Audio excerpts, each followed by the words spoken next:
Alright, look, I know we said we were going to do this yesterday, but I recorded yesterday's video, shouted about Terminators for half an hour, and then streamed for 2 hours, and immediately lost my voice by the end of the day, so we're doing it today instead. We're back, better than ever. And these are the AOS reveals for Adepticon 2023, and we're going to start with Seraphon. I'm so excited for this. I've genuinely managed to avoid looking at these. I have not seen any of the AOS stuff. I've been mostly staying clear of social media and other videos because I want to see them. I want to see them and just unleash in the video. First up, we have the Agridon Lancers, and I'm just already so happy. Like I've scrolled down and just gone, oh yeah, they're so clean.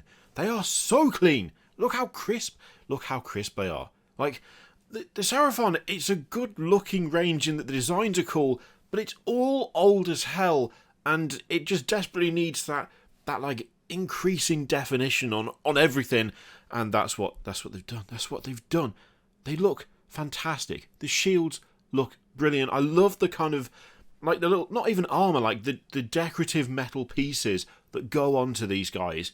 They just look so good. And you know full well that these little like feather decorations, they're going to be so nice to paint because they're going to be so crisp and well defined. It's going to be a treat. Like that feathered headpiece on that guy is absolutely solid. I love the spear. The spear is fantastic, right? It looks kind of blocky and semi-primitive, but then when you get to the blade looks super complex. I would argue more complicated than just the other weapons in AOS that aren't steampunk-like.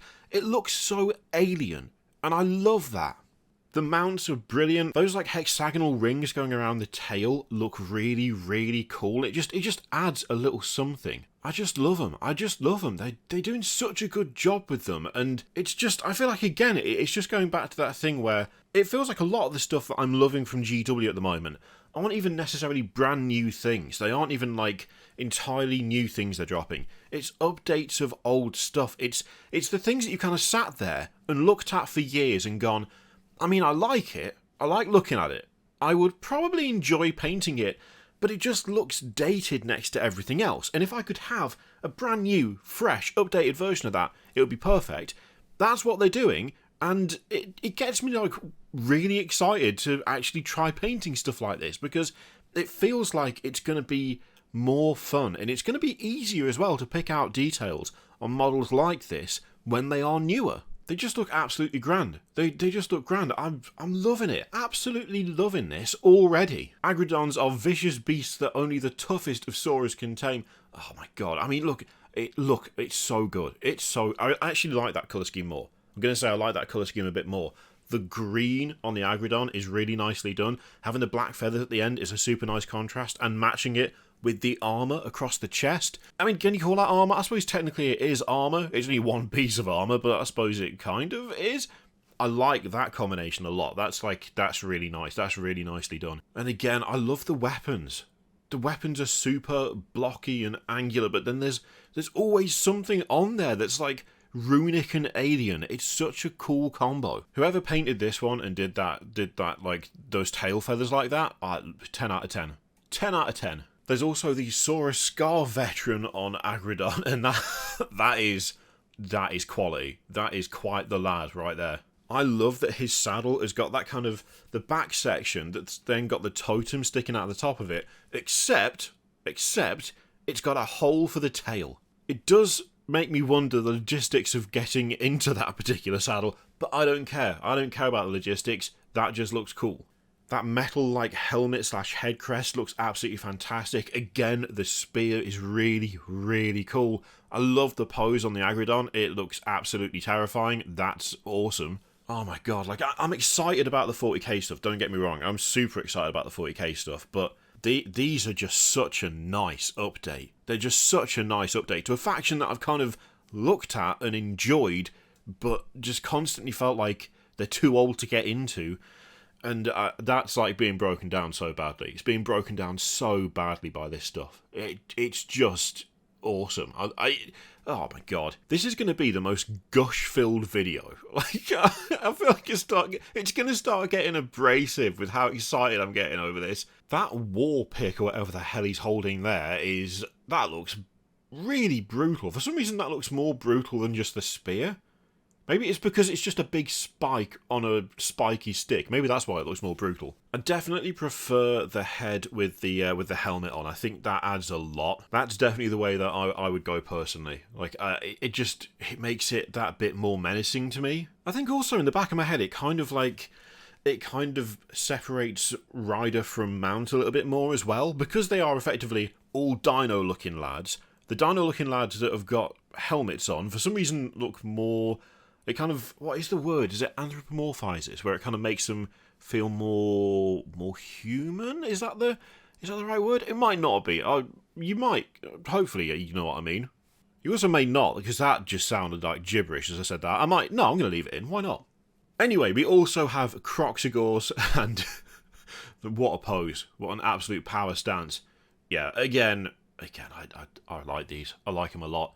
Pretty brutal looking weapon. It looks just like a sphere of energy that somehow has spikes coming out of it, which is nice and alarming. I do like the kind of charm-filled whatever that is across the chest. Like necklace? I don't know. Also having that thing on the end of the tail, like the decoration that sort of matches the weapon, is a nice touch. Or at least calls back to. I mean, these just look like absolute brutes. There's not really anything in the way of armour or clothes going on, but there are giant weapons, and they look like they could smash a wall down with them with very little difficulty. Kind of like we've trained these lads to be able to defeat anything. Oh, how'd you train them? Oh, well, they just wail on scenery until the scenery explodes. Oh, okay, brilliant, awesome. So if you're a person, yes, you will just be smashed in half with a blunt object, which shouldn't really be possible, but they've mastered the art, you know? There's also some really good expressions on these as well. I do like the different expressions on them. Oh my god, how is that worse than the last one? Like, the weapons just get progressively more harsh and brutal. So we've got like the energy sphere maul there. Then we've got it's a piece of stone with a bunch of spikes on it there, which looks, I think, in a way, a bit more scary. And then you got this guy, who just has a bigger lump of stone with bigger spikes on it. It just gets progressively more kind of, no, please don't, as you go along. Awesome. I love how, like, clean and subtle the fade between the scales and the skin is as well. Like, look at that on the arms. It's so nicely done. It's so nicely done. I also really like the fact that the shoulders are like, they are armoured with that kind of natural crest, the natural scales across the top of the head. It kind of goes down the back of the neck and across the shoulders, like naturally protecting that part of them. It looks like a bred for war situation. Oh, it's so good. There's also Croxigor warp spawned, which just look more like alligators and have slightly different giant hammers. I mean, I'd still like them. Also, the little painted on hands there, the little red painted on hands, that's really cool. That's a really cool touch. They definitely look more bestial, these. They don't look as intelligent. They look like... Yeah, they look kind of just more animalistic than the normal Croxigors, which I'm assuming was a conscious choice. I do like their weapons, but I think I actually prefer the ones off the normal Croxigors, weirdly. Tell you what, the difference in heads makes a vast difference. That it's really like night and day between these and the normal Croxigors. Has a huge impact on just like the kind of attitude, the overall kind of how imposing they are.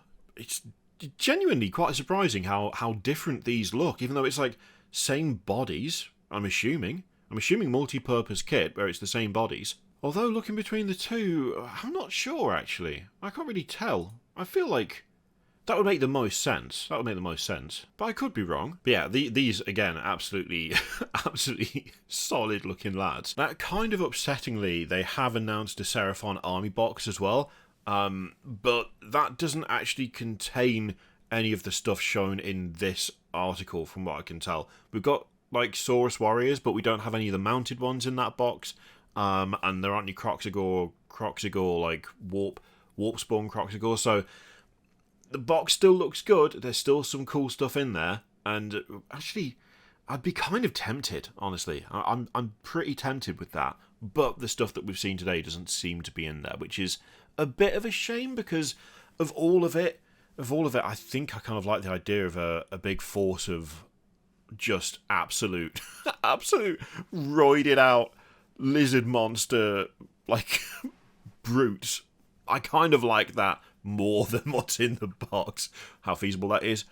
Probably not at all, but I don't build armies to be feasible. I build armies for fun, so whatever. Of course, also be the battle tome for Seraphon as well, and a nice picture of all of the new stuff, which looks fantastic. I mean, from this picture, it looks like we're sticking with the previous scenery that they got, like the faction-specific terrain that they got.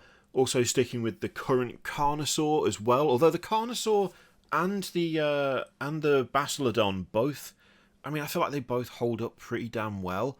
And we've also got the Troglodon at the back on the left there as well. So, yeah, I mean, it's a pretty significant overhaul. Like, it looks like pretty much all the oldest stuff has been dealt with. So, yeah, I mean, it looks good. It looks good. That is a good-looking army. If I'm not mistaken, things like the riders, is it the Pterodon riders and stuff? I think those are a bit more recent than most of the rest of the range. So I can kind of understand why those haven't been updated. Although now I think about it, I'm not sure how old like the Engine of the Gods / Bastiladon and stuff, like how old those are. They do have skinks on them though. And it's whether the old skinks are going to look out of place next to the new skinks. That could be a bit of an issue. I can't see them suddenly switching out skink sprues for those, but they might do. Or they're just a different type of skink. Like, the skinks are kind of specialised. The ones that are riding the, I forget the name of the new Dino lads, they have different crests to the ones that tame the Fire Salamander lads. So maybe that's a justification for it. I don't know. Either way, my self-control is, like, eroding just looking at this picture because I want pretty much everything in it. And, yeah, I want Croxigores for days is what I want, really. Whether it's viable or not, that's what I want because, oh my god, they look so good. Absolutely love it. Love the new Seraphon. Love it. 100%. Now, this is exciting and all, right? So, first look at the human soldiers of the Cities of Sigmar. Cities of Sigmar, well out of date now. Massively out of date. I really hope they don't take away the 12 Steam Tank army when it comes to updating this, but if it's a sacrifice that needs to be made, then I guess I'll just have to put up with it. But we've finally got a little bit of actual model action. So, we've had loads of these previews, the Dawnbringer previews, where they've shown off different bits and pieces. But now, look at that. We have just regular human foot soldiers. And honestly, I think they look absolutely cracking. Look at that. They're so nice. They're so good. I would suggest annoyingly complicated. Like, when I say annoyingly complicated, I mean to paint. The idea of painting 40 or something of these fills me with the kind of existential dread that you only normally get at about 3 a.m. when you've not slept very well for a few days. But that being said, they also look pretty damn cool. So, kind of, give and take. The weapons look solid. We've seen a few of those in the previews, I think. I do love the little like relic bone in the Warhammer there. That's ridiculous and cool. The helmets are great. I really like the shields. They are a bit extra, but they're also, I would suggest, relatively functional, especially compared to some of the other shields that we've seen in AOS that have got all sorts of bizarre shapes that, weirdly, real shields aren't that shape, most of them, but, it just makes them more interesting and fun and kind of delineates the different factions. These look, apart from being maybe a little bit OTT in places, like they might actually work, which is nice. I do like that kind of wrought iron at the top of like what looks like the squad leader, the sergeant's shield there. That's a really nice touch. It makes him stand out that little bit more, along with the crest on the helmet. But it's so like not unnecessarily gothic, because there's no such thing as unnecessarily gothic when it comes to Cities of Sigmar. But oh, I love it. I love it. It's great. It's so good. It doesn't even increase the size of the shield, it just makes it slightly more fancy. Just for the hell of it. You saw, just got to have some nice equipment. Yeah, these look great. These look great. Really like these. The proportions are good. The scaling feels about right. They're not like horrifically squat or like weirdly bow-legged or anything. The kind of advancing pose on the one with the sword and the shield is nicely done.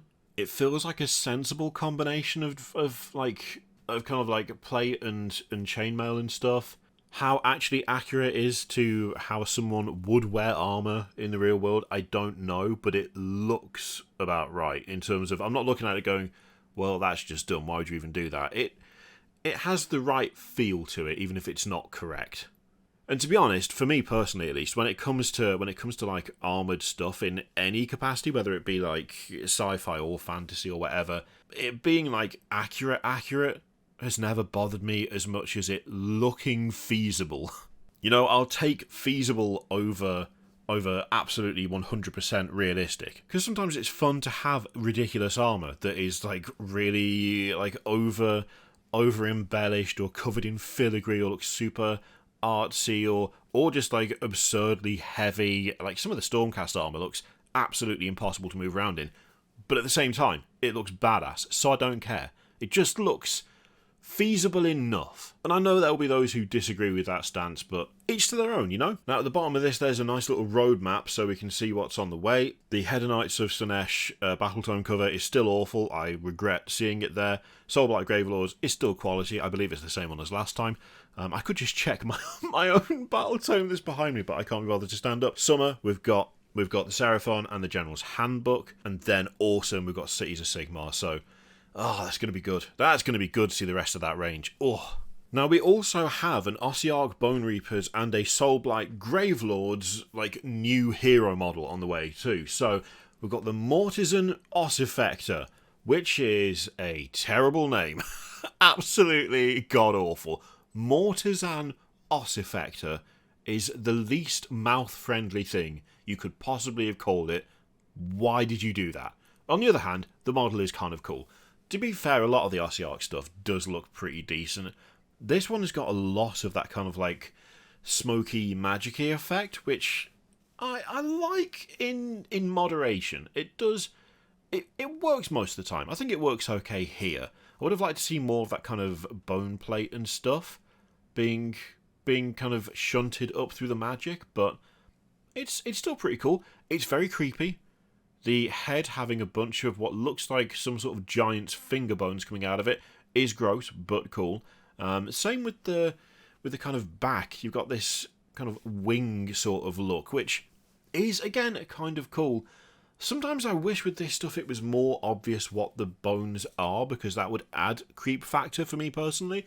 But, yeah, overall I think that's pretty decent. It's on par for most of the rest of the Ossiarch range, so, yeah, okay. Kind of get a bit more of a feel of it from the back as well, which, yeah, it's like, I can appreciate it. I don't think it's necessarily for me, you know? I do like bits of it and parts of it, but it's not something I necessarily would pick up myself. This, on the other hand, Ivia Volga, the Outcast, is right up my street. What is she? What is happening? What is this vampire about? So we've got wolf-ish, wolf-y legs, a nice axe with some kind of runic stuff on the blade, got the big hat, love that a lot. It's a good look for the Soulblight, that sort of stuff. I do like the way the flock of bats has been integrated into the model there, the way they're escaping. It actually looks pretty natural. It looks better than the one that's got all the hair that has the bats coming out of it, which I do like that model, but I'm not sure about that specific part of it. This one, I feel like it works a bit better. I quite like this. Absolute, like, nightmare freak. What is even happening to this person? But in a good way. So she's part of the Viacus dynasty, and they're the wolf ones. So you've got Radikar the Beast, and you've got... Is it? No, it's Belladamma, isn't it? Belladamma? I think that's her name. The one who's got two wolves with her. So she's part of that clan, but she prefers bats over wolves. That's cool. That's interesting. Yeah, actually from the back you can really see those bats have been done super well. Super well. That's a very cool effect. I like what they've done there. I also really like that axe. That's a really nice kind of character feature. Very simple weapon, with a little bit of artistry, but nothing that you might look at and go, well, that's clearly some sort of, you know, legendary item used for incredible things. But it states she hunts hulking behemoths with the help of her beloved woodsman's axe and a loyal swarm of needle-fanged bats. Yeah, I like this one a lot. I like this. Finally, we've got a new Warhammer Underworlds box set because it's been, I think it's been 3 weeks since the last one, so we were kind of overdue. I joke, quite often these warbands look absolutely solid, so I'm kind of excited about this one. I did see a little bit of the Stormcast, which I wasn't a huge fan of, but I know Tzeentch is the other half, which I'm kind of fingers crossed for something cool out of the Tzeentch side of things. So this time round we've got Domitan's Storm Coven, so there is a distinct like magic user caster kind of slant to this warband, which is interesting. Okay, that's okay, a little bit plain maybe. I kind of like that a bit more. I'm not a big fan of that face though.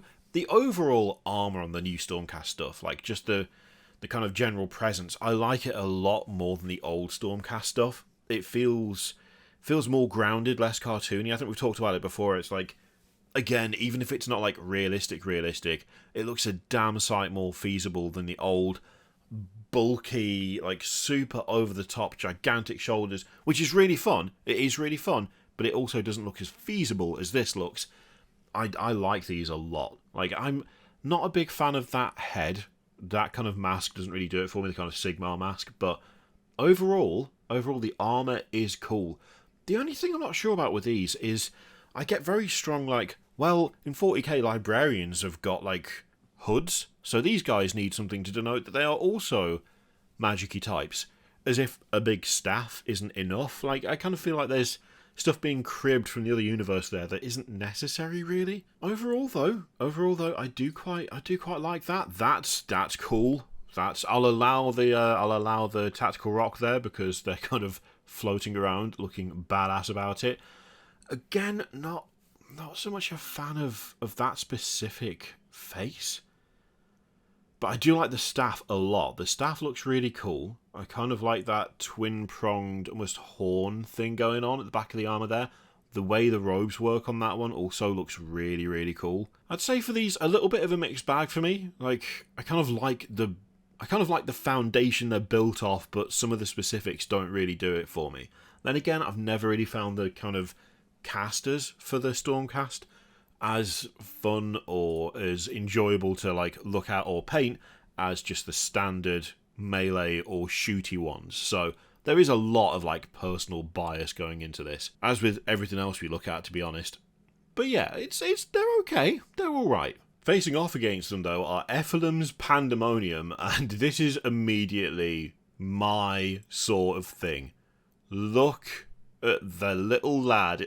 Look at that little five-armed, leg-armed little lad with his little mouth and his little eyeball held in his little teeth. What the hell is going... Oh my god. The bird thing, whatever that is, with... It looks like walks on the arms, but the lower half is kind of not symmetrical and also has a pair of arms that's summoning a spinning ball of goop. What the hell? Yes. Inject it directly into my... Actually, don't inject it into my veins. I might turn into something weird. But this is actually perfect. I have no criticism of this. This is absolutely class. Look at it. They are like... It feels like we've got pairs, right? We've got pairs. We've got the cute one. So we've got the little not jellyfish, starfish over there that actually has some sort of scaly fishtail coming out of the top of it. And then we've got that horror, that whatever type of horror that is two halves of something linked by a gigantic mouth and too many eyes. It's like you've got the cute thing, and then you've got the nightmare thing just behind it. Got the little cute lad in front, you've got the nightmare bird behind. You've got the little cute lad at the back, then you've got the horrible nightmare lad at the front. I love this. This is absolutely top-notch. Please make more of this. I want the entire Tzeentch army in any and every system to be this. That's what I want. I might be alone in that. I don't care. I suppose we ought to look at the actual... Oh my god. Wow. Alright, okay. There's a lot to take in there. Jesus Christ. So, we've got a staff. We've got how many arms? 5? No, 4. 4 arms, but 2 tentacles? I think they're tentacles, but they also just look like they're cloth. It looks like it's just cloth that has kind of snaked out and grown a mouth that is also an eye. That is very jarring. There's no eyes on the front, which I quite like. That's kind of like the is it the change room? Well, what is the name of the little sorcerer who's got eyes where it looks like his ears are, but his ears aren't really ears. They're like a symbol sticking out of his head. This guy, the Gaunt Summoner, there's quite a bit of like Gaunt Summoner going on, but in a different sort of way. I mean, also, look, that is such a good model. It's horrific. I love it. But yeah, there's definitely a bit of Gaunt Summoner-esque action going on here, but one of the eyes being attached to one bit, like, the eyes are symmetrical in terms of what they're attached to, but one half of it is just like slipped down the side of the face, which is gross. It's so jarring to look at the head, which is, I mean, exactly what it should be. That's perfect. You got a fairly like normal stance, but then you look at the bottom of the model and there's pink tentacles coming out of the robe. So it's just like, you just find new bits of awful. I've only just noticed that the end of the staff is kind of alive. It's got a tail that wraps around the haft of it. So even that is not as... It's more awful than it looks. Also, I didn't even notice that there's an eyeball in the stomach. My brain hurts. That's fantastic. That is absolutely brilliant. The only thing that could make that better is if that feather also had an eyeball in it. That's the only thing that would make this better. If the feather was also alive and was some sort of sentient writing object, then we would be at like 110% approval. As it is, it just gets 100%, which is pretty high. That's great. Oh my god. I can't stop looking at it. I love that. You can probably tell. I love it. So the mysterious Ephelim was once apprenticed to a Gaunt Summoner and is obsessed with cataloguing demonic creatures. That's so good. Well, that's also... And that's some insane quality art as well. Love that. Well, there you go. We're going to finish on this lad because he's solid and I want him in my life immediately. Really good showing for AOS this time round. Really good showing. Loved pretty much everything I looked at. The only thing that I wasn't a massive fan of was the Stormcast, and everything else I would like. Now, the question is, what did you think? Let me know in the comments down below if there's anything that tickled your fancy out of that lot. In the meantime, feel free to click all the things, Patreon, video, subscribe, all that stuff. Click it if you like, don't click if you don't want to. And as always, there's an affiliate link in the description for Element Games, which you can use for the channel if you like. I leave it in your capable hands. Thank you very much for watching. I'll see you next time.